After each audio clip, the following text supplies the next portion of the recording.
tulo lang. So, naging upad yun, pero napunit yun ang isa. So, as in prayer, gapon, gigil mo sa Ginoo. And then, katulong po niya, regarding nga makapuy kay, pag ipon na mo, nag-rent naman yung balay, nakapalit yung balay. Kaya i-grant na sa Lord na, makapalit yung balay na,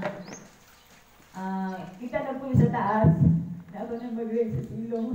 Oh, God granted it, di ba? So, faithful sa Ginoo na yung i-grant ang tanan. O, hindi naman perfect ang si Romel, hindi perfect husband. Apan, gina-mold siya sa Ginoo. So, mag-kuhan siya, services, mag-alagad siya sa Ginoo, kuhan, up and down ba? Na siya mag-initon, siya mag-bugnaw. Nakpalil ko na nakpalil. No? Palusa. So, Pantay siya, supportive po sa ako kay. Wala problema kay, you have the same church. Wala problema kung mga lagad sa Ginoo. Wala na, nag-testify sa inyo, mga site, potential services, sa mga BAPMEN, naging president lang po siya sa BAPMEN, sa local, o naging sa Caraga, naging vice president siya. Naka-experience siya sa leadership, Christian leadership. Maayo ang Ginoo, kaya isa niya wala pa gigrant sa Ginoo, pagkuhan niya sa pikok, na-close ang pikok, wala siya mabayari, wala kung siya mo-file for retirement, apply for early retirement sa grant sa pikok na bayaran sa length of service, wala na siya mag-grant sa iya sa Ginoo.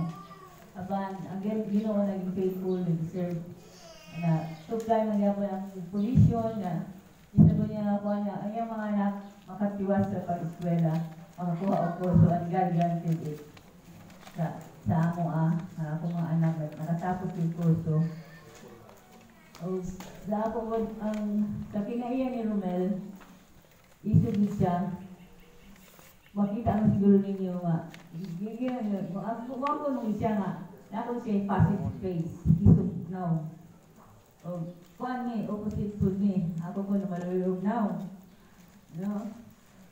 Sa iyang attitude, siya naging kusog na ako. Kaya ako masyabana, o mga desisyon, strong din siya kung mga discussion, siyempre ba na asawa mo sa meet. So, strong good siya personality compared to me.